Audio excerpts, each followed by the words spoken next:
God. I was thinking my button would never show up. I'm sorry for the remark, but if you can't find your own button, then I'm worried about people in general. Interesting. I'm not even going to dignify that innuendo, me understanding it.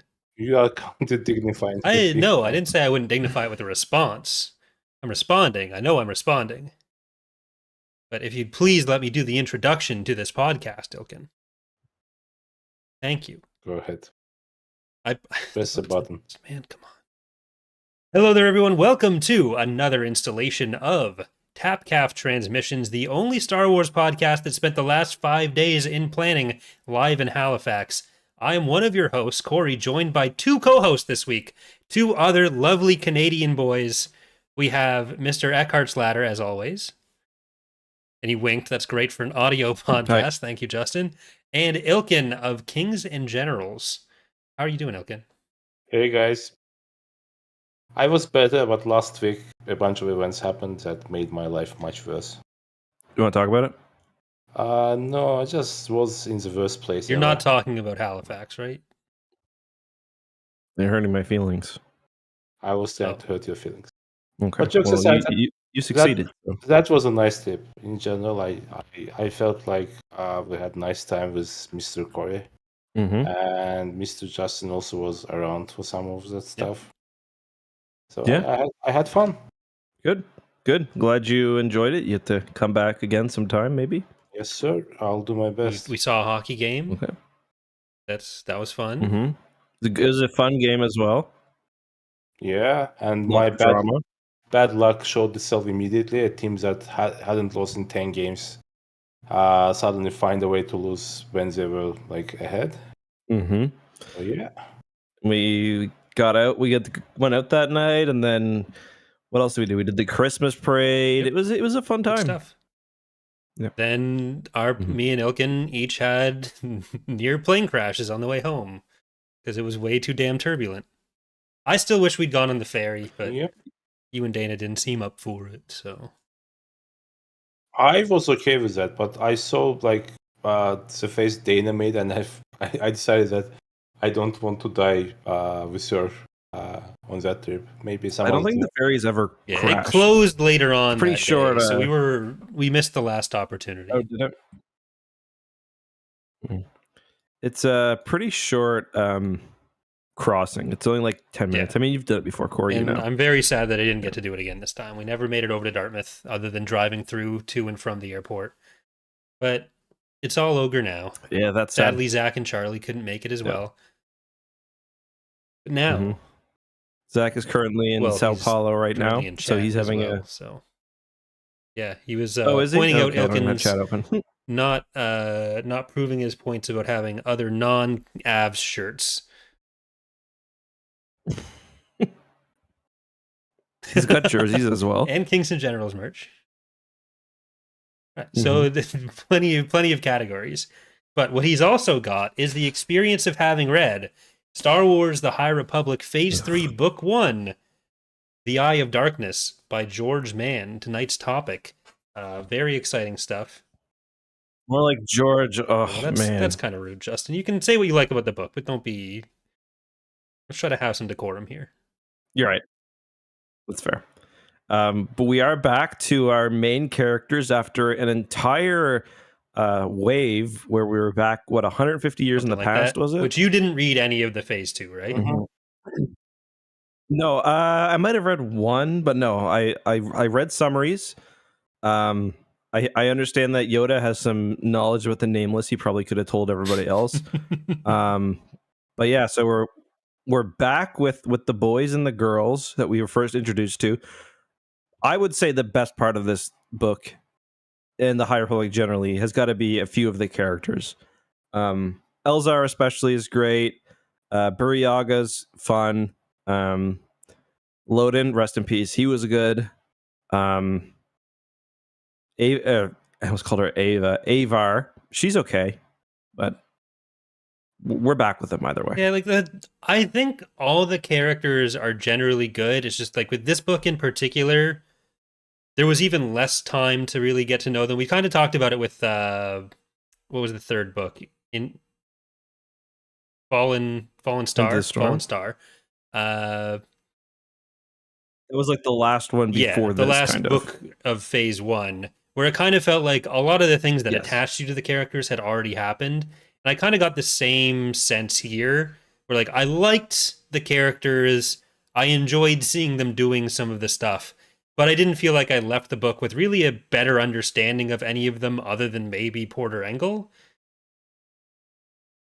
I feel like Avar's the worst for that, where she's got like this big legend. She's very tell don't show, where she's always, I mean, we did see her actions in the first book where she helps save the cataclysm, or like helps minimize some of the deaths. She But has some of the other me, books though as well that we voice haven't crack. covered.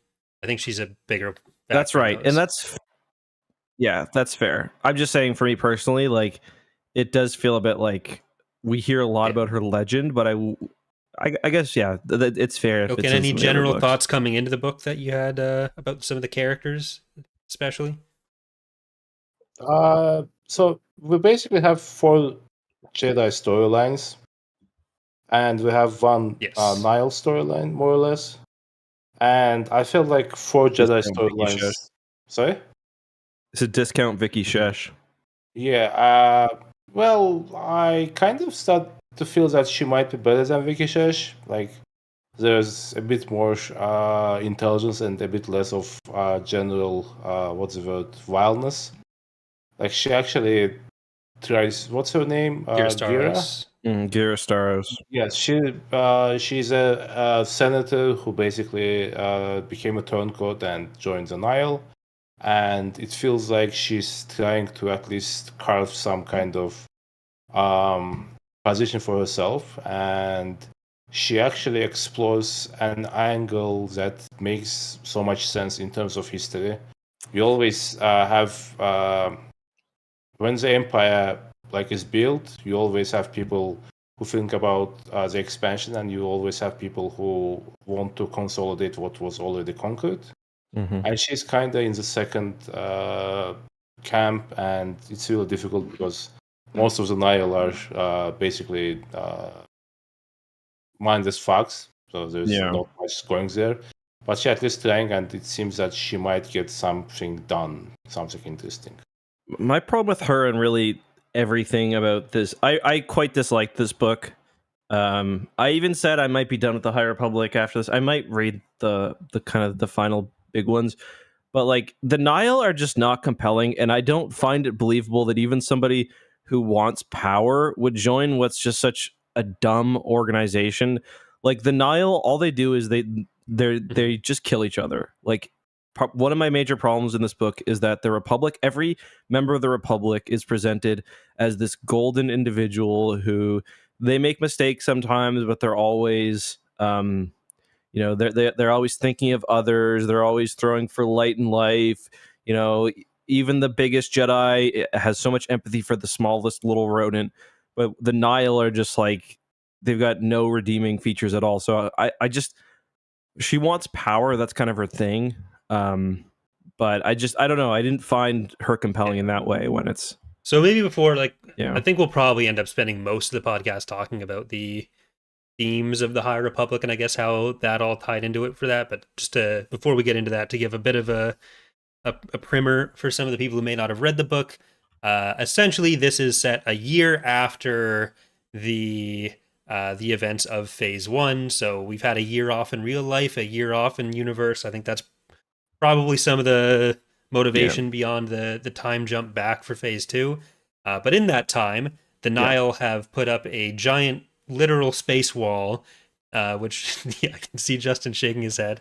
But so there's dumb. Some of the Jedi are trapped behind this wall. They've been trying to figure out, how do we get through? And so we have the story of 2 of the Jedi that Ilkin was mentioning getting a storyline in the book are Porter Engel and Avar Kriss, who are trapped behind the wall and trying to figure out a way to either get out or communicate out. They kind of converge towards the end of the book. Porter doesn't make it out. Avar does. Then the Nile senator. I was sure that Porter doesn't make it out. Okay, we see that he doesn't make it out of the make it out of the zone. zone anyway. He may not have died, but I think yeah. but yeah, he's Porter's also one of the OG characters from the first book. He was with he was Belle, the I one think, that right they at the very find. beginning? He was like surfing in He's like a cook. in the air when Bell was doing his training and all that. Yeah, he's one of my favorites. I was happy to see him back. Then But, yeah, for the Nile side, we have kind of the story of Girastaros, who is the ambassador, the former senator that Ilkin was talking about, who tries to entreat with the Republic. They say no, actually, and send her back. And she's trying to convince Martian that they should establish their own state, become legitimate businessmen, and he's not having it.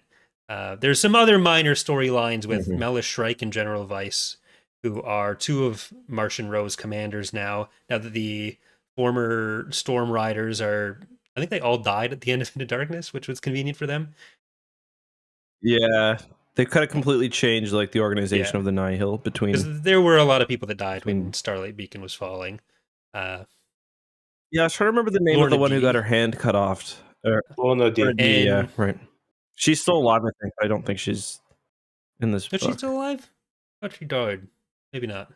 No, she's not alive. She's dead. And the final main storyline, you have a little bit of Bel Zettifar and Buryaga that are like patrolling the edge. But the main focus inside or outside of the occlusion zone, which is what they call the territory that the Nile have conquered, is with Elzar Mann, who is trying to convince everyone that they should do a full-on assault on the wall. They kind of do that thinking they'd found a weakness, but instead it just gets like 50 people killed, and Elzar is like, oops. It's so dumb. Like, I kind of understand why Justin is annoyed. Like, this is Star Wars science in its first iteration, basically. Like, it's impossible to create an energy wall so big and so constant that it will basically stop in a year from coming through. And then they make it grow to like a third the size of the galaxy during this book after the attack. Yeah. So this is probably again, I like the idea in terms of like metaphor for what's going on, but I don't like it in terms of its execution. So I'd be on board with it as metaphor. Like, I'm okay with symbolism, with the metaphor of like, okay, we're doing this thing and maybe it doesn't make sense, but it's because it's serving this purpose in setting up the mythology or setting up the message we're trying to get across. But I feel like the message they're trying to get across is also not very well done in this book. So it's something that I don't really like, done in service of a message that I find kind of milquetoast. Mm-hmm. Yeah, I saw you kind of post on Twitter your take that the issue that, well, what it says, the Republic is basically faultless through all of this.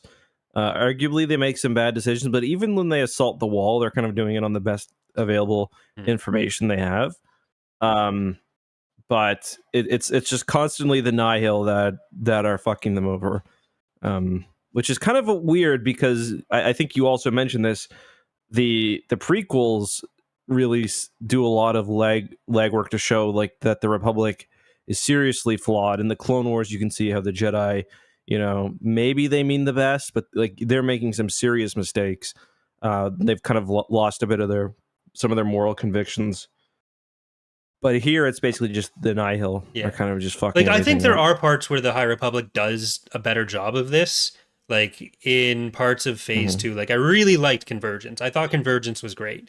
And in that you had a better sense of there being flawed people working in a system that had its flaws to at least work towards a better future. But if the High Republic at this point is supposed to be the story of like how the Republic goes from some kind of like the high point to what we see in the prequels, what we're essentially being told is it was nobody's fault except for these people who believe in nothing. And if you think about what they're trying to, like the way that this was clearly envisioned, like the social context that it came up in, the idea that it translates into is that there were these former institutions that everyone believed in and were fine, and the problems that they're facing now are entirely because of people who believe in nothing going against them. and it turns like any kind of Mhm. reformist movement into an unnecessary or like disruptive force for evil that are all lumped together.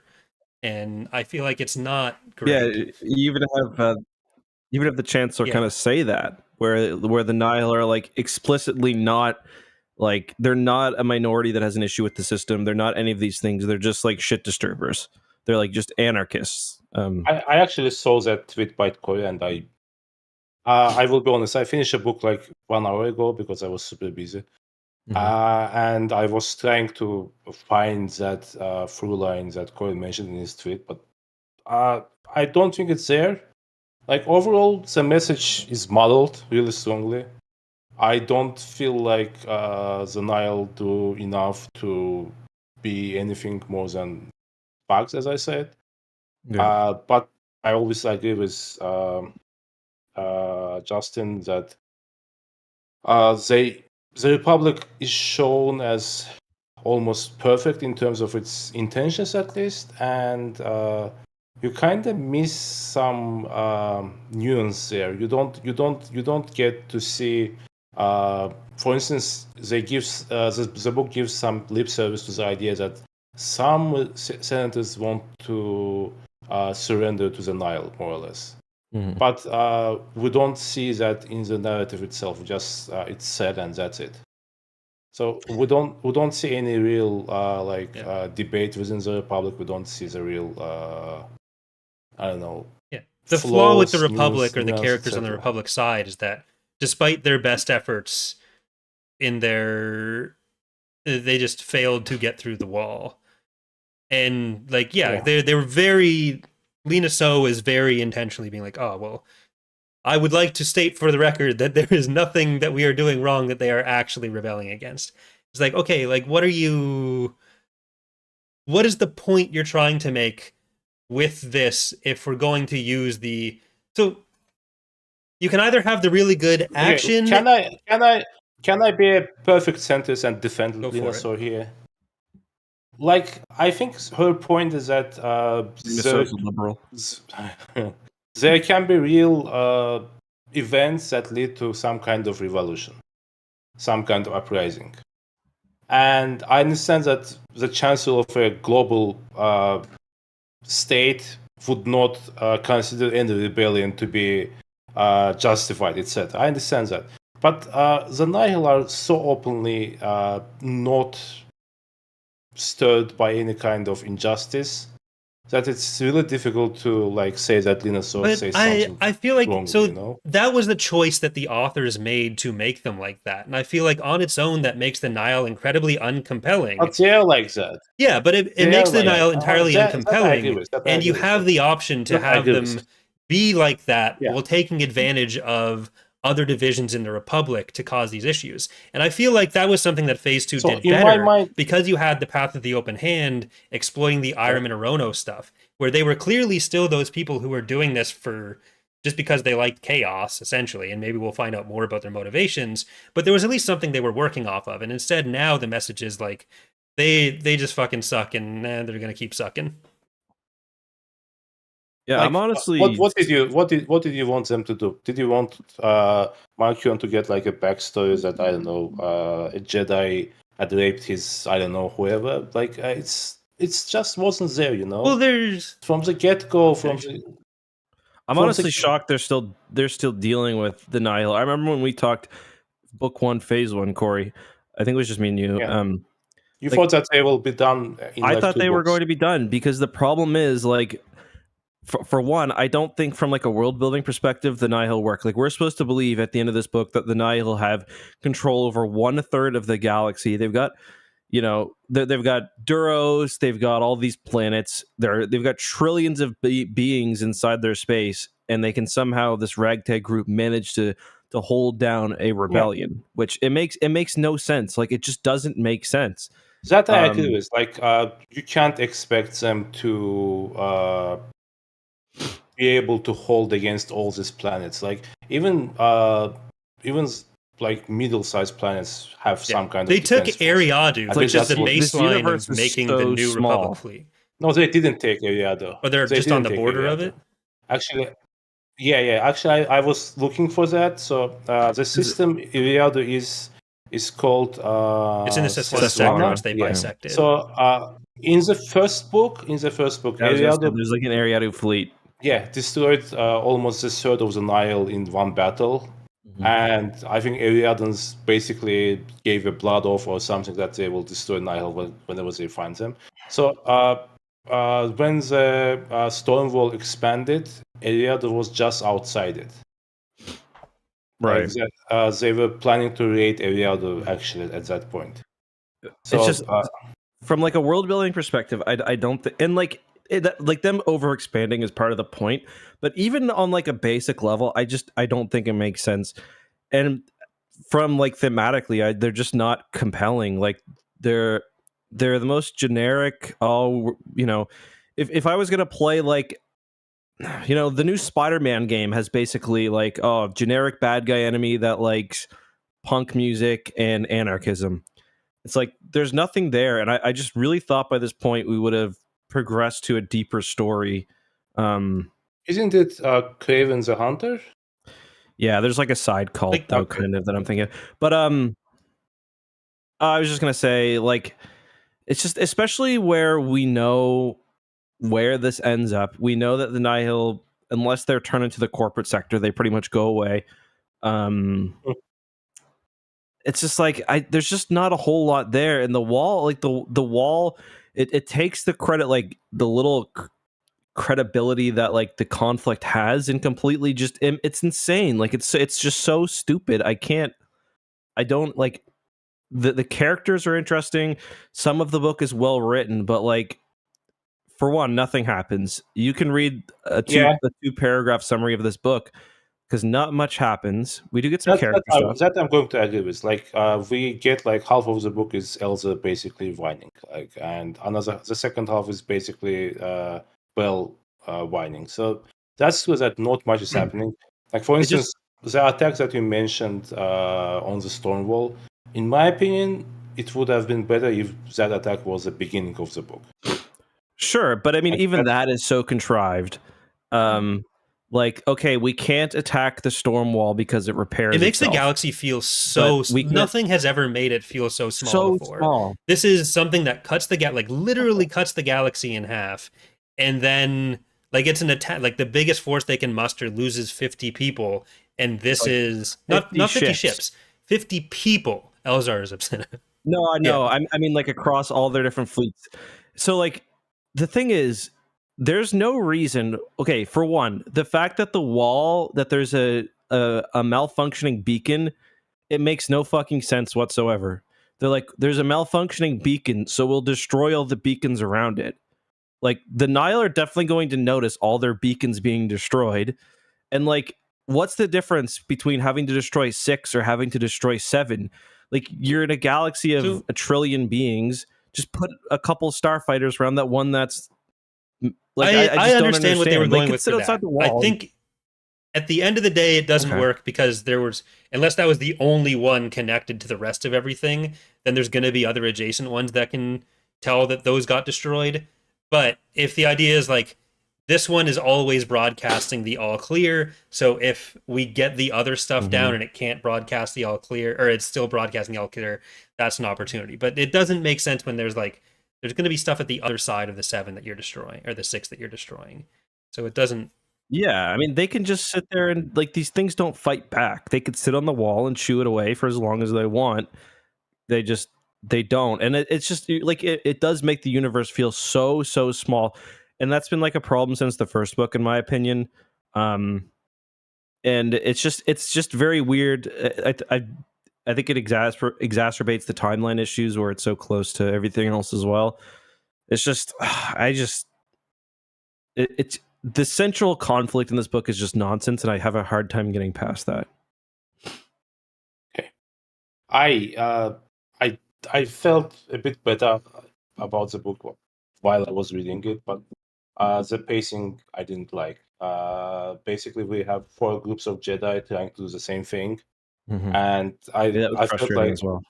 Sorry, I was just saying that was frustrating as well. Yeah, I felt like we should have been like had maybe two Mhm. groups, maybe three groups at maximum, because they were doing the same thing, and especially Bell and Buriaga, they basically got nowhere. No, they don't do anything. Like it was set up like their personal struggle against No strike, yeah. Mela Shrike, I think her name is, Yeah. and the ship Cacophony. But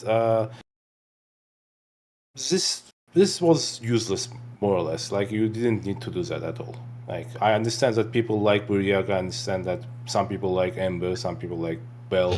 So, like, I'm reading stuff online. I know that, and I know that people, like, writers are affected by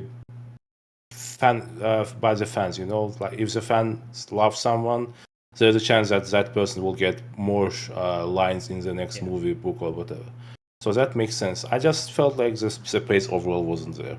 Uh, Which is a the shame, because what happened in the last major book? His master died in an incredibly traumatic way after he just got him back.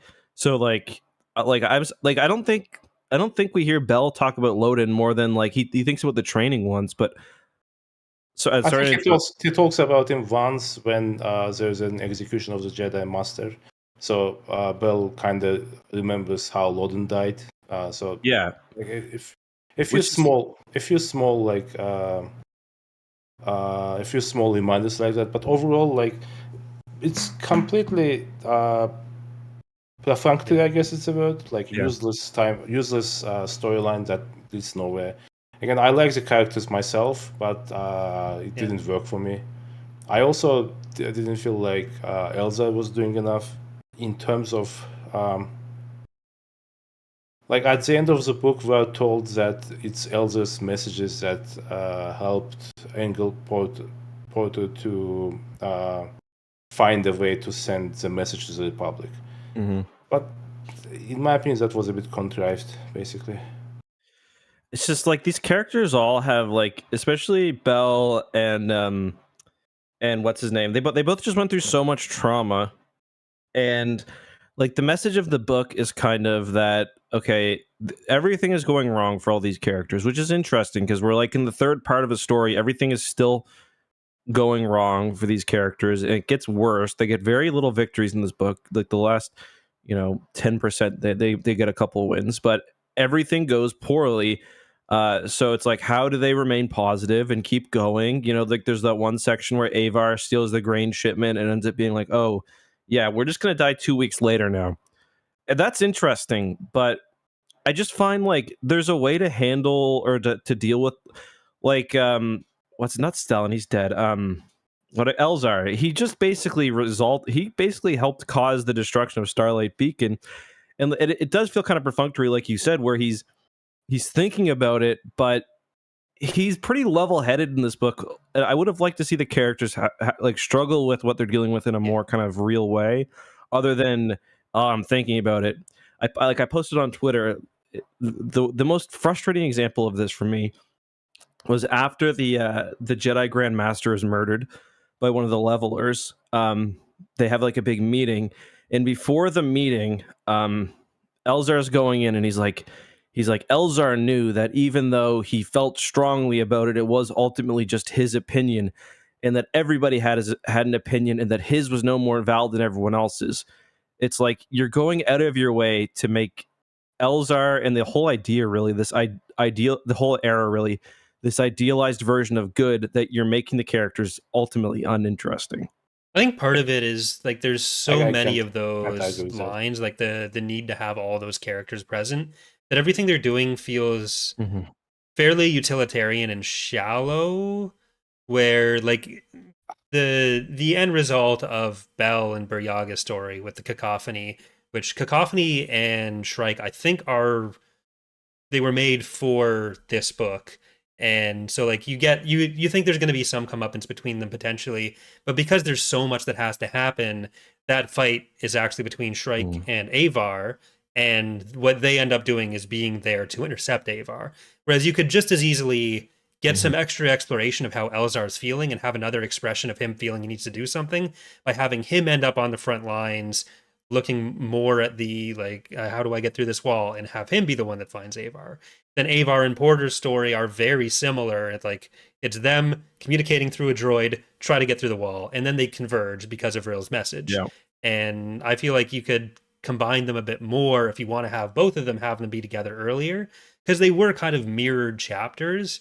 And like if I were, this is the most you can really compare it to is like the NJO as like a big publishing project with a lot of authors, a lot of characters that you got to get through.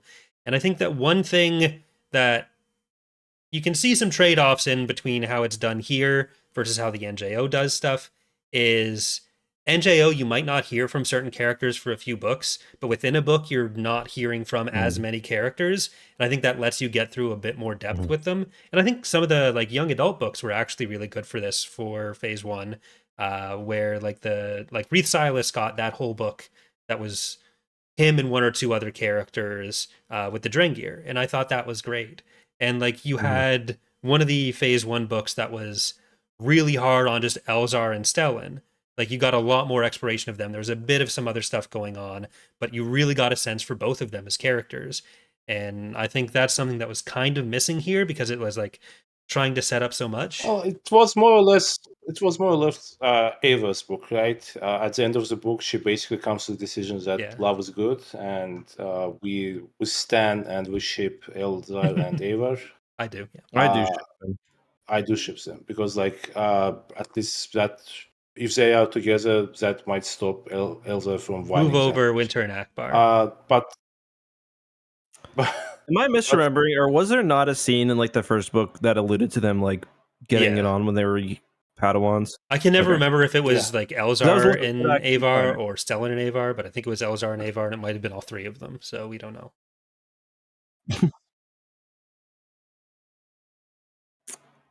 And I agree with Corey that there are too many damn Jedi, especially in the Jedi. What's its name? The High Council. Oh my god! Like half of the people I don't care about. Like stop talking. I like having those names given to us at least, even if they end up being a bit copies of each other in the story. But I just like knowing who's where, so that I'm okay with. I just like the High Council is when I think about like the decision to make this not 1,000 years in the past or 500 years in the past. It feels like it was almost just so you could have Yoda. I mean, mostly Yoda, and I guess also like Opal Rancisis, and there's who Ariel else is there? Poof and Yoda. One other. Like they're still Ariel Poof, but it's like they're not really doing it. Like that's another thing I'm really frustrated by. They're not doing anything with the proximity to the prequels. And just even tonally, it feels so different that it's just like I'm not getting anything out of that. And I think they would have had so much more freedom if they would have given themselves a bit more time to work with. Because like right now, I don't understand the point. Like that's my main thing. Like this book, almost nothing happens. The Stormwall expands. The characters don't really change very much. The political situation in the galaxy changes a little bit, but this is more like a lot of world building, catching up with what happened kind of between the last book and this one in that year. And like I'm just left because this is supposed to be the last phase. I don't doubt that there will be stuff after phase 3 is over. Like the Acolyte is not officially part of any phase, but it's going to be set in the timeline. But I don't understand what the point is right now, and I was hoping by now that I would. I guess. And I'm not like I haven't been sold on it either. Like even if there wasn't a point, if there was like a story, like a single storyline that I felt most compelling, it would be different to go through, basically slog through a lot of nothing happening. But for me, the most compelling stuff is kind of already gone. Like the finding of like the paths was pretty interesting with Santeca. The Drengir was kind of cool. They're, I think, done. The Leveler or the Nameless, but like even that. So I don't know. I don't know. That's always a problem with setting up the book or the story so close to the next one, right? Yeah. Because you are basically writing a prequel, and no matter what happens in that prequel, the story is already told in the future. Mhm. Like you can't go back and edit Phantom Menace and add occlusion zone around Naboo, for instance. Like at this point, it's done, and you can't go back. I don't know, to the Revenge of the Sith and add levels to get rid of the Jedi. Like it's all already done. So it's always difficult to tell a story that's a prequel without being like too far away from it in terms of I think chronology. the nameless for me are probably that plot thread that I find the most compelling. And like even though I wasn't quite as high on Cataclysm as Convergence, I did still find that stuff interesting. But in here, there's a bit less of that. And like you're saying, it is very world building heavy. But a lot of that world building I did find to like be like the storm wall that I didn't really appreciate. So it ends up making me appreciate the book less. But like with some of the conflict stuff that we were talking about at the start, there was one exchange, I guess, between Master Tar and Elzar in the middle of the book with one of the council meetings where they were talking about uh Is that the Grandmaster, the new Grandmaster? was he a Grandmaster? I don't remember. Maybe. Yeah. But the like they're talking about uh we need to find Martian and stop him. We figure out how he's controlling the storm wall and bring it down for good. That's what Elzar says. Then Master Tar says it sounds so simple, and Elzar says it is simple and not so different tactics from the Nile would use themselves. Punch a way in, do what needs to be done. Sometimes to defeat your enemy, you have to think like it. And then they do the whole like, oh, if we employ the tactics of the enemy, what separates us from them? So it's the kind of like means justify the ends thing, but the means they're discussing is literally just hyperspace jumping in, and it's not. It's like be flexible. Yeah. Like it's lip service to the idea that there is some moral conflict we're looking at here. But when the moral conflict is, hey, look at these guys who want to fuck some shit up versus we don't want to fuck some shit up and we're not going to talk about any other flaws that we do have that might be being exploited. Like if there was some divide that was being exploited by them like there were in phase 2, I'd find that more compelling. If the world building didn't mostly involve the storm wall, I'd find that more compelling. If the character stories For instance, a good storyline that was in the second book of the first phase was the idea that not everyone is super happy that the Republic is expanding into the region, and like and that's kind of like makes sense in terms of real world history too. You can tell a story where like okay, Republic expanding brings trade, etc. But some people are unhappy with it for whatever reason, and those people join the Nihil because they don't want the Republic to expand. Except every Nihil we meet is like a fucking steampunk mutilating weirdo. Yeah. Like I get the idea is that we want to show the golden age where good is good and evil is evil, but for 19 books that's not compelling on its own. And 19? well, I would do 19 books. I'm just using NJO numbers, I guess, but But we're at what 5-6 adult books now, probably 6 young adult books, and there's definitely been more than 19 in total. we're sure. getting up there. If you count like the really short ones. Like it just when there's like the background statement of like, oh, this isn't one of those like when they go out of their way to say like this isn't one of the groups that has a legitimate claim to some sort of grievance. It's like, okay, maybe talk a little bit about that and like yeah, maybe it'd be a more interesting story. Like, when you think about what are they trying to do by doing that, I think it's a very clear attempt at what they're trying to do with like talk about how these institutions used to be great and the problems with the institutions are just some assholes want to ruin them, rather than okay, maybe there are other ways to look at the problems and solve those, even if they're not justified in either what they believe, not even if the Nile aren't justified in either what they're doing or why they're doing it, even if those guys aren't doing it for any possible reason. Like there's so many ways you can go about that without giving like Martian Rowe.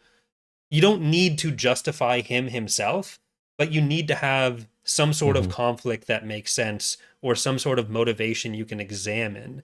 And like there's the hints of like, oh, he just hates the Jedi. What does he hate the Jedi for? We're getting to some of that. But there I don't know, it's just it doesn't work. Yeah, and it's like they say the same thing that you mentioned. The exact same conversation has when they're about to breach the storm wall or attempt to breach the storm wall between Stellan and that tech. He says the same thing because he's on the ship with them, and he's like, "Well, like they think they're doing the right thing. Like, what's gonna be different if we go in there and just start causing shit? Like, in some, like you could make an argument for that in the Clone Wars with the Republic and the CS. You can't make an argument in this context because there is no nuance. Like the Nihil, they haven't like they're clearly evil. They have this whole region of space, and they demand they demand foodstuffs from planets who can't feed themselves. They murder children for fun. They kidnap people. They use them as target practice. Like they've got no actual interest in ruling. Marchion Ro has no actual interest in anything, it seems, other than chaos and getting revenge on the Jedi. So it's like that's just not a compelling story, and that's the only thing. That's what the entire universe is about right now. Like I cannot read another fucking chapter about Avar Chris saving some village and then crying because it's not enough, and like the writers congratulating themselves almost for making such an ethical character, or like and then switch to a chapter about the Nihil where they're seeing who can stomp the most babies to crazy rock music. Like it's just not I don't interesting know. anymore. I think you can have the chaos based faction and have that be engaging in a way that it kind of was in, like, it was more so at least in phase one, and some of the books do it better than others. But now we have such conflicting, like the Republic's talking about it as if they have motivations, and they're also talking about it as if there's flaws in the Republic that we're just not seeing. So it's not like they're trying to just paint it as if like it's this black and white moral parable, because then the parable just becomes eh. But the Nile are there's points where they talk about it as if like, oh, they want personal power. Like you got to keep an eye on your underlings and your overlings, and then you got to figure out how you're going to motivate that. But to what end? To what end? Like at some point, are you retiring with your money? Are you going to buy a planet? What are you going to do with it? Like, is it killing And just? I just want to remove all age of consent laws. But they even undercut that sometimes. That's implied. Where there are just so many conflicting types of, like, they're doing this because they want freedom in the prior ones. It gets labeled that way. Like, it kind of jumps from author to author of, do the Nile do this because they have this very misguided idea of freedom where they're really going around killing everyone, but they feel like they're getting the personal power from it. Or this very base idea of freedom. That's like such a childish idea of freedom. But at least it's an idea. Even the verse of Ancaps are not like that, like it's just not something that you do. Even you want to kill someone, okay, why are you killing someone? Do you want to take their money? Do you want to like prevent them from killing you? Like there's always some kind of motive. And I was thinking about it, like what makes a good villain, right? You should have style, right?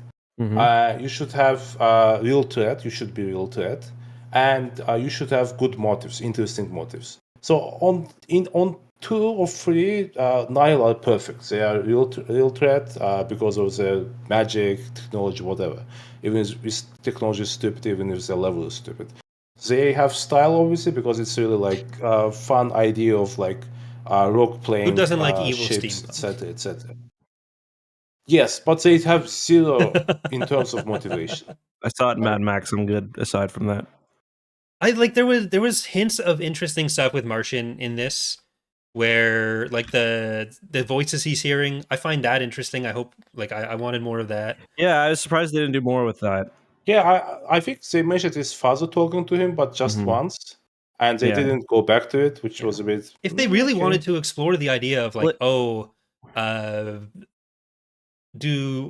we engaging in bad tactics to beat the Nile now? Which seems like it might be the angle they try to get to for this to be like the fall of the Republic.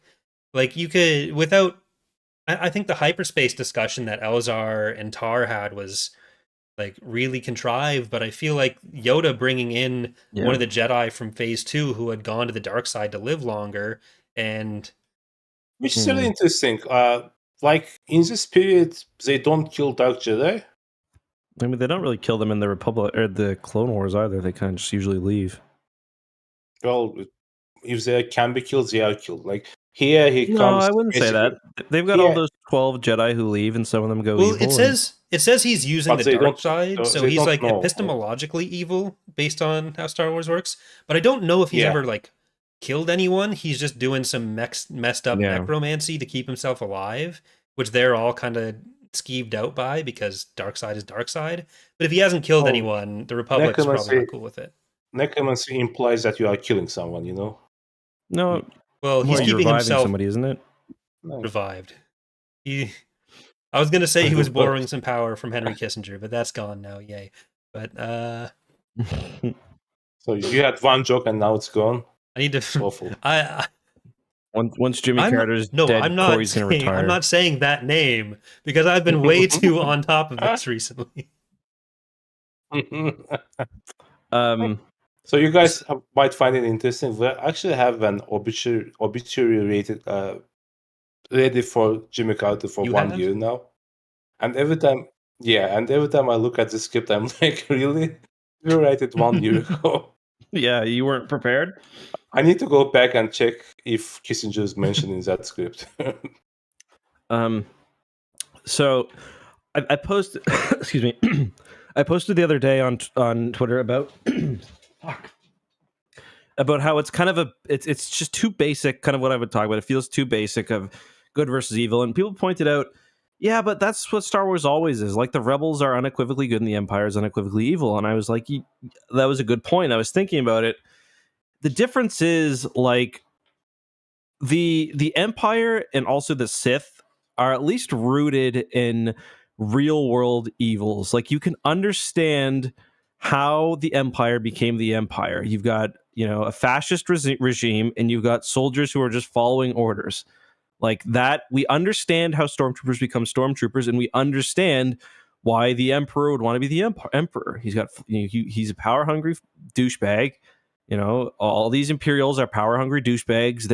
Everything's good for them. So who cares what happens to, the underlings and the average person? With the Sith, it's kind of the same thing. Like they're corrupted, but everyone, I think, kind of understands the desire of wanting more power and selfishness. And there's always moments like when you're reading a Star Wars book and you think, I kind of understand why Anakin or like why Jason chose to just kill this guy instead of, doing the Jedi thing.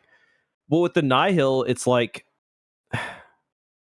you don't really see the spoils of being like, there's some allusion to them having some wealth and whatnot, but their lives are so shitty, and there's no like philosophical basis for wanting to be the Nihil aside from chaos is good. And every single Nihil that we meet, pretty much with the exception of a few, is like an irredeemable asshole. So it's basically, like Justin said that fascism is okay and NCAP is not. Okay. Yeah. Yeah, that's exact. No, but I know what you mean. I know. What yeah, you no, that's what I said. But in terms of story, it doesn't make sense. Like obviously, you prefer stupid. And even if people you're like, if you want to have an ANCAP faction that like isn't like cartoonishly stupid, like I think that could work. But this doesn't. So in the first book, when the great hyperspace disaster happens, Ava and what's his face? Stellan? Not Stellan, the other one. Elzar.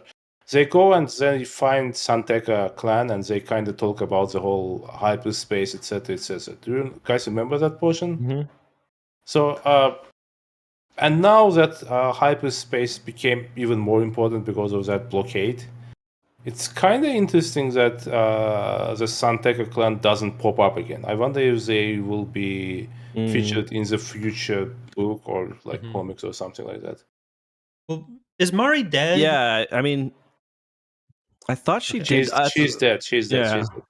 I think they basically turned her into a droid, more or less. Like they have Yeah, she some was kind like of the mainframe that gives them she was like the uh, Emperor from Warhammer, where she's just like dead but hooked up to a machine and So some pumping I do out. want to get back to what give me you more were quotes. saying, Justin, about like the motivations for the empire, and like they use the term anarchy a lot, but I don't think there's any anarchist that would see this and like take that. Like it's very much the centrist lib description of anarchy, assuming that it means all this stuff, and I think that that's Mhm. part of it, where like in at least the Eye of Darkness's version of the Nile specifically, where they have uh where they have multiple points where it's not just that we can't suss out something that they're going for, where there are various moments where Girastaros, for example, will say, "Oh, well, we can do this now," and Martian's entire role in this book is to say, "No, we do nothing but fuck Jedi." Like, okay, so there's definitely more to find out with him in the Jedi, but the it just it's clearly a response to like the rise of like populist right-wing movements, but it's a response that frames pre like pre 2016 United States as like the institutions we need to go back to and eliminates any discussions about those. So it's kind of like all the people who Right. say it's basically the book version of people who say, "Oh, we should push Biden on this more, like put pressure to make things better." And you get the responses saying, "Oh, so you're a Trump supporter." It's like, "No." It's basically the book version of that. That's what I feel like the themes of this book are. It's somewhat weird though because the But Republic is that's an not what's invaluable happening. Like government almost. there's no one like pushing Lina So to do anything. Like there's no other Right, factions because it's that's like grouping okay, everyone who's Nihil opposing that as being one force. Yeah. because there's nothing like that in the book. That's my point. Like you don't hear about it at all. I understand that it's a problem in terms of storytelling, but like inside the story we just Yeah, don't but have I it. You no, but know? I think that that kind of gives away the framework they're working in, where like you have the lip service, like, oh, there's institutional problems, but we're not talking about those right now. So all of the loudest voices, regardless of Mhm. what the criticism is of the Republic, are kind of framed as being denial. Like that's the only perspective you can get any of this Republic criticism from. So it's just papering over any of those issues. Well, I mean, in the same way, you can argue that this is like the Yeah. conservative wet dream book because we're seeing the failure of big government and like no individual has stood up against the Nihil. There are billions of people in the occlusion zone. Well, they Nobody say is that doing there were uprisings, but like we don't see them basically. Like right. they say that some uprisings Yeah, happened. it's like the one uprising is the fucking Duro colony who like they deserve to fucking die. They went on the moon. They're not planting anything. They went on a moon I think specifically. Rhodians, not Duro. Rhodians, But yeah. yeah. Yeah. Yeah. Sorry, they all look the same to me. But like Ilkin's face. At least you didn't call them Rhodesians. That would be bad. That could have been bad. We're safe now. Go ahead. no, I was just it's just like like the inaction by everybody is frustrating. Where like the Republic can't string together more than 6 ships. Like if you're a space warfare guy, this is not the series for you, which is probably why I'm slightly Well, biased against it. that's a problem. It was in the first book. It was in the second book. Like they had But even real, then, like I was, they had they had real good space battles in the first and the second. I don't know if I'd agree with that because I remember Corey and I talking about it. Like we learn it does the Timothy Zahn Thrawn trilogy thing where it gives us the names of ships, but like doesn't even describe like the basic detail of what they look like, and it's just it kind of goes back to not just the like thematic issues, but like the world building issues where we're in a galaxy of millions. We've seen Han Solo, this random smuggler, has a starship capable of Yeah, I agree with that. That I agree with. Like uh, in the in the beginning of the Galactic Civil War, the rebels basically take the merchant ships from the Mon Cala and turns them into like Star Destroyers. like Like Naboo, this peaceful little yeah, world that's they have half fish fighters. Yeah. people, has starfighter. Like, could the entire Naboo fleet not just solo the Nihil right about now? Like, I don't know. Well, I guess the idea that by the time of the prequels, galaxy is more militarized, etc. I do think kinda that makes one sense. thing it does well, and there's like a morsel of like some good thoughts behind the like what Avar's doing, where it's like she's building up, I'm getting this grain to them, and that's going to solve the problem. And because of the way that it was scaling the galaxy, I was thinking the whole time like, oh, this wouldn't actually change much, but I guess they're going to go for that as if like it does just for the symbolism. But then she gets there and they're like, okay, what about 2 weeks from now? I was like, yeah, that makes sense. And then having Porter talk to her of like these kinds of small things add up, like, yeah, that I think that's really good. And I do Yeah, I that part like was I good. really I enjoyed that part. I think like that is possibly worth the split between Avar and Porter, because there was like they were getting at something there for them to work towards. But I think that's my biggest problem with the Republic side of things, at least, where they're like this is one of the few points in this book where one of the hero characters had to change their perspective about how they were approaching things and like came to some better understanding of what they were doing, where Avar realized like she was dejected because the grain didn't get as far as she wanted, but then Porter's like, hey, that's good, that works out. Whereas with like Elzar and Lena So and the council, they're like kind of poking at that door, but they like it's always like re-becoming the greatness we never weren't. Yeah, exactly. One of the key messages, and this is one that I saw a lot of people talking about when I was like reading through discussion threads, because I wanted to see if kind of if a lot of people felt the way I did, is being the best version of yourself even when everything is going wrong. You know, like doing the right thing, even if it's only a small like even if you're losing, even if it's only a small thing, do the right thing. But the characters almost always do the right thing anyway. Like when has Avar Chris not done the right thing? Elzar Man doesn't do the right Twice. thing on one occasion, Twice. and it's a disaster. He slices Chansey in Twice. half, but he also cartwheels the fucking stage into someone's head in the first book, I think. That was good. Okay, I didn't remember that, but Yeah, he basically goes dark Yeah. side in the He second has book of the a first dark phase. past. Yeah. right, I do remember him. Yeah, like I think it could be interesting if there was like I think what could be an interesting take on this era would be like the Kip Duran Luke Skywalker. Like maybe the Republic isn't so behind Lena, so maybe there's another senator who's like, fuck it, let's start building Star Destroyers. We might see more of that with Kira. And we can take care of this in like 3 weeks. Yeah, I just think that would have been, you know, like there needs to be more nuance somewhere down the line here. Like maybe it's like I said, the senator who wants to build Star Destroyers, or maybe Elzar does something a little more interesting, or maybe even what's his name does grab that ship's control and throw them behind the occlusion zone. Like something needs to happen because I get the idea that it's they alluded that at some point Elzar is going to go full dark side. I don't think One he of the is. people alive here has to become one of the Sith, right? Like, Yeah, I think That would be a good like twist. if my prognosis works out, I think Ava will die and Elzar will go dark side. I can see that. That'd be interesting. Like they're going to do that. Like My initial thought was that it's the Sith manipulating events, and I do kind of wonder whether, like that's kind of my big question about this era: is the Sith, or is there going to be some hint of this being a small part of a bigger plan, or like a it's a good question. small aspect of galactic events, or is this going to be a self-contained story, and the story is the story, or is it going to be Elzar Man? He becomes the Sith Lord, or a Sith or a dark sider, or like is it going to be self-contained? I don't know yet, and I thought I would have Do a we better know idea. if dark side works around the levelers? I assume not. Because some powers. I mean, You unless assume that's not? what Okay. the Yoda's secret friend is here for. I forget his name. Aslan or something? I don't think so, because when the Grandmaster is in the shackles at the beginning, I feel like he kind of almost goes a little dark sidey, where he like wants to.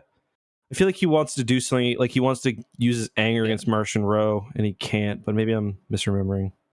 Yeah. Possible. I don't remember that But what do you guys think? Do you think that this is going to be like High Republic Phase 3 is going to end, and this is going to be, okay, this was the era we were telling a story for a story's sake, which is fine? Or do you think it's going to be, this was part of I something feel bigger? like putting the whole thing behind the Sith. I'm having hard time seeing anyone being able to control Marchian. Yeah. Like, not even control. I don't even think that he is suggestible. Other at than all. from his dad. Well, I don't know. Maybe his But I mean, dad he could be ghost like is someone just could manipulate him. Like my theory was that he was like a useful idiot, or not even a useful idiot. Like he's just being manipulated, and he doesn't even realize. Like this has all been orchestrated from the shadows. Not that Marchand Rowe has been like in service of somebody else, but that somebody else created the events for this to happen. Like we know he's hearing his dad's voice, and whether that's like something else about him going crazy or like some outside influence. But I feel like I wouldn't like it as much if it turned out that this was part of a Sith plot. I feel like we get enough of the here's the threat, but actually it's someone else behind them that's in like I could see it causing someone to become one of the Sith in this line that leads up to Plagueis and Palpatine. I could see it benefiting that or informing that in some way. But I don't think I'd be super on board with it being like, oh, this was another plan by them. Oh, can I go back to my conspiracy theory now? Sure. Am I allowed? The idea that everything is muddled and jumbled because of the Nameless. What's the name of that show? Acolyte. Mm-hmm. So, like maybe, like initially, Acolyte wasn't the thing, right? We didn't get it as an announcement when High Republic was announced, right? When was High Republic announced? I think it was after. Because the Acolyte was announced in that first batch of shows, right? When Kennedy did the. Yeah, it was like a year after the Project Lighthouse, I think it was called. One thing that I specifically remember when the High Republic started is they did say that the Nihil were only going to be a stepping stone to a greater conflict. Like I don't remember who it was. One of the authors said specifically that the Nihil are not the main, because I remember Alex did a video about it, how the Nihil are not going to be the main villains of this era. I don't know. I think it's too late. Like it's just phase 2 is so weird to me, where like we're already in the final phase and we just spent half the time in the past, and I haven't read it, so maybe there's something there that I'm missing, but I didn't feel like I missed anything when I was reading this book, except maybe like a little bit of background now. Like obviously you would know a bit more about level. You would know a bit more about Marchion and where his family is coming from, why he hates Jedi, etc. You would know more about that, but like I don't think it's like super crucial. I do think it gives more interesting context to both what the Republic's doing at this point and the roots of the Nihil. Like I feel like you get more out of that phase for it than you do out of phase 3 so far, at least from this book. But so phase 3 is the last one. I thought that phase 4 is also. No, phase 3 will be the last one. Sorry, my dogs. It's fine. Don't kill your dog. It's fine. I wasn't planning on it. Okay, just don't do it. Okay, it's going to be okay. But I don't know. That's pretty much all I have. Did anybody else have any final thoughts they want to end with? I'm good. Ilkin? Or any other discussion points or anything? So the next one is released, will be released in June. That's of Tears of the Nameless, and Temptation Island of the Force. The Tears of the Nameless is a young adult book. I mean, the mainline book. Okay, and the last. I imagine there'll be at least 3 big books. Yes, three big. Eye of the Darkness, Temptation of the Force, and Trials of the Jedi. Which is the name of the phase, Trials of the Jedi. So that'll probably be the last major book. Yeah, it's the last major book. Although I do wonder whether we might they could very well announce a phase 4, because the books, from what I understand, have been selling pretty well. Obviously, the Acolyte's going to probably drive interest, and we're seeing High Republic reference. The Nihil appear in Jedi Survivor or reference in Jedi Survivor. So we could get more. Dog, I don't know if I'm interested, But when is Acolyte coming out? Yeah, because I like don't think we even Okay, because the last book is slated for spring 2025. It's possible that it's the it same was time. supposed to be out this year though. Like, and so Hmm. that writing would have been happening around that time. But now even Skeleton Crew, which was supposed to be coming out like right now, is the end of next year. and then next So year, that's kind of, well, rumored. yeah. So Yeah. probably Probably though. We are being lied to. All I right. know. Anybody? Do you guys want to give our ratings for the novels then? C plus.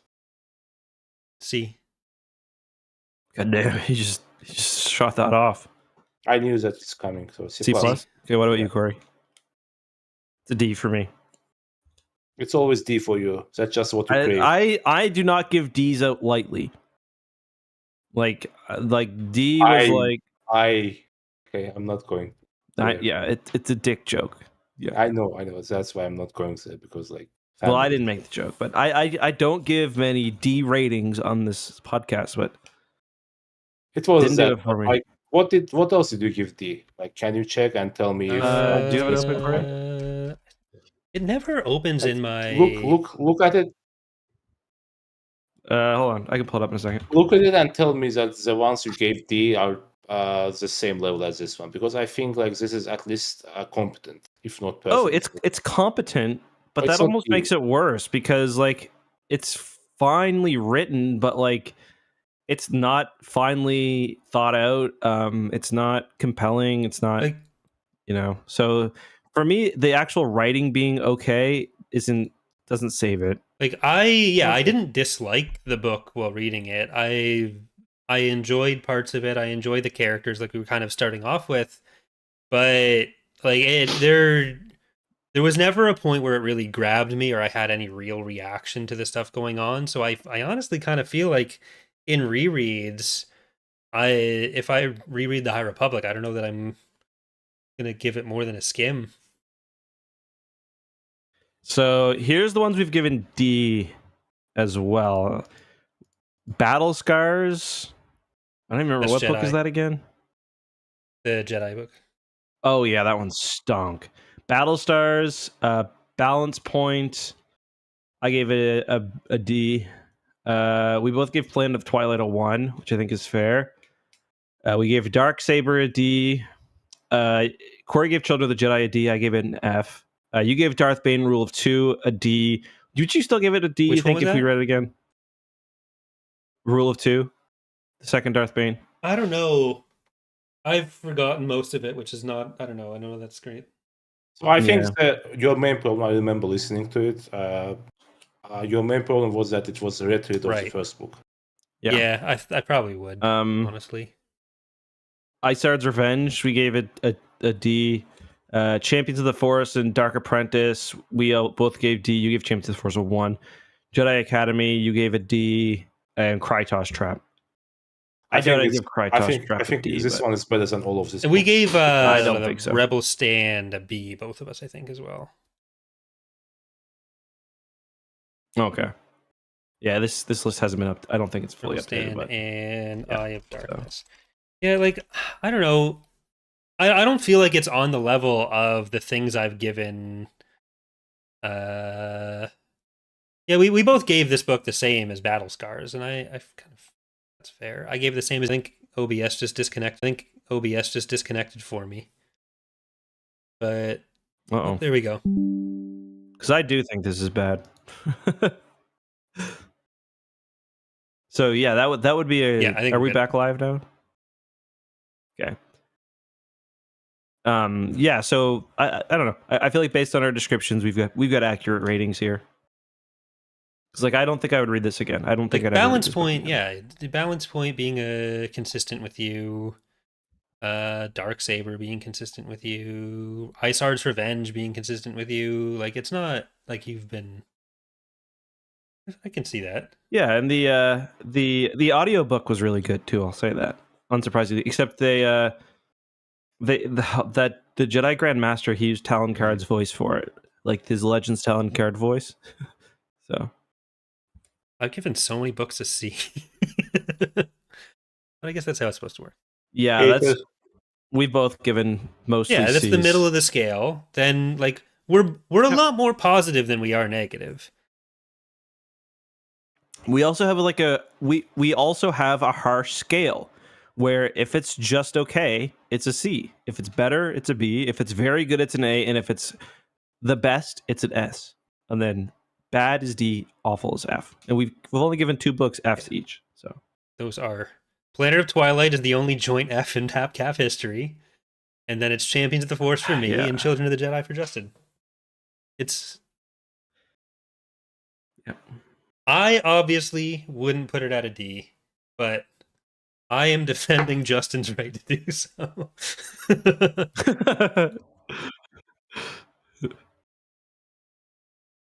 I would die for your right to give the High Republic a D. I do not think the book is that bad. I will fight to the death for your right to say this. I feel bad giving it a D in a way, because if there's one group that gets it disproportionately, it's High Republic fans. Like, I don't hate the High Republic. Try saying something book. nice about it every once in a while, then. Just a nice little tweet that says, sure, I'm thinking about Shamel Jean-Man just on this Wednesday, and you'd be... If Elzar Mann didn't exist in this book, it would be an F, just to be clear.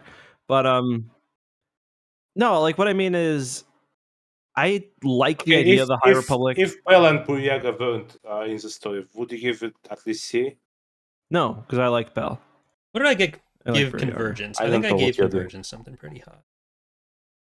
Yeah, I gave Convergence and Cataclysm both a 5. Like, so... Yeah, so that's an A. As in B? Yeah. 5's an A. Oh. And I feel like I might drop Cataclysm down on a re-ranking to a 4. I didn't like it quite as much as Convergence, and it's a really high rating. But I just want to make sure everyone knows that, so when the High Republic fans come for us, it's just for that man and the other screen. Yeah, you gave Fallen Star a B as well. I gave that one a 3. That was the most recent one that I read. And then we gave Into the Dark. We both gave that B. Or 3, that's a C. We both gave that C. We gave one of the ones pretty highly.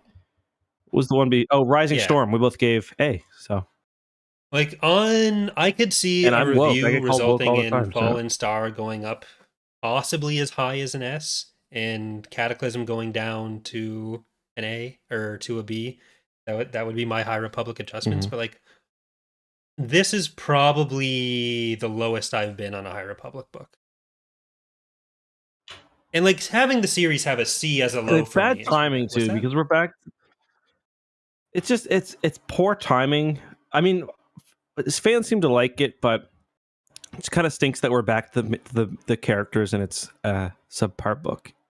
In my opinion, you put it average. So, Ilkin, I gave it the same score as you. I think I gave it higher than you. Did you say C minus? Okay. Oh, never C++. mind. Yeah, that doesn't exist on the scale. I do. What was I going to say? I was trying. I am curious to see how they handle the Avar and what's his name situation, because he's like, being just friends was enough. I kind of hope it's not. Not because like I ship them, although I do, just because I think obviously I do like representation of like friendship, love, but I feel like there's more going on there. Listen, Star Wars books and movies and media is extremely unsexy, so even like a hint is good in my opinion. I mean, Elzar is a bit of an Anakin. Oh, right? Yeah, I got rock hard when they touch hands at the end. Elzar is a bit of an Anakin, and they're both leaving the Order. I'd be cool with that. They did what they can do, and they want to just live a life in. She's going to die. She's the symbol of the Republic's greatness. Though that's Lena So. Yeah, she's. Ava is going to die. That's it. I feel like Lena So dying and Avar Kriss becoming disillusioned with the Jedi. That's the depressing end. If you want to go for the depressing end, you go that way. After she slays Elzar on Mustafar and he has a suit or something. I do find it funny how like most depictions of Ava have her looking exactly like Brie Larson. Like it's like they picked that casting just to piss as many people, as many like of the people who will already hate the High Republic off as they could. Does she? I think she did. That's what everyone was saying. Like back when it came out, like she looks. They're gonna get Brie Larson to play her if. Or if Brie Larson plays her, oh my god! I don't think she looks. I want to be honest. She doesn't look at all. They just think blonde. Okay, I think she looks. She looks more like Taylor Swift. You don't think she looks like Brie Larson in the? No, Light that's of what the I'm Jedi? looking at right now. I literally just googled Avar Chris, and literally within the first 10 pictures. Yeah, it's because her next Brie to Brie Larson is the most famous person that looks slightly kind of like her. Most hated person. Yeah. Nah. Like, do you mean this photo I'm sending on Facebook? Do you mean this photo? The one where she's in the light of the Jedi, and then her lightsaber's like down one. to the right. You don't think that looks like her? She looks like someone else specific, but the name's not coming to my mind. Like, not at all. It looks like my girlfriend who goes. This is who it is. So, not anymore, but like 20 years ago, Renee Zellweger. I was thinking Ellen DeGeneres' wife. What's her name? Portia De La Rosa or something? Portia de Rossi. Portia de Rossi, back in like the Arrested Development days. I could see that as well. Not now. Okay, guys, I'm done. Let's move to never mind. Yeah, this was dumb book. I didn't like it. You guys didn't mind it. I think we'll leave it there. All right, next week. Okay. What's our forecast for Eliado? Is Eliado going to kick every Nihil? The Tarkins are going to come into power with this by fighting the Nihil on the border, and then we're ending up with the RDC becoming the Tarkin's personal military, the TPM, which is how you get to the Phantom Menace. Boom. Figured it out. But thank you for joining us, Ilkin. For putting up with our Jodie Whittaker's a good especially call. Justin's High Republic opinions. I was happy that Justin finally regained his ability to read. It was impressive. Or maybe to listen. Ilkin will continue to be joining us for the High Republic books. Hopefully, now that Justin is not reading them, you will need someone. Right? He says that, but he'll be back. Not for the like young adult ones. It'll. Dan I'm not reading those. Offered to join, so we'll just replace Justin with Dan for that, and then we'll have the young adult readers club for that or something. But I ain't reading that shit. I can't read. I didn't read this one. I listened to it, so it'll just be me and Justin back in our happy place. Jedi Prince, the final book. That is not Justin's happy place. Is that really what makes you happy, people? Like, you have zero taste. Did you listen to the last Jedi Prince review, Ilkin? I don't think Justin was happy. So why are you asking questions you know the answers to? I'm just hopeful that I would read any single, even the worst, Young Jedi Knight book over this. Justin... No, you are the Coral Reef one. I would read the Coral Reef one before this. I think that's overstated. That's wrong. But... No, look at the little fucking shit-eating grin he's trying to keep suppressed right there. This is bait.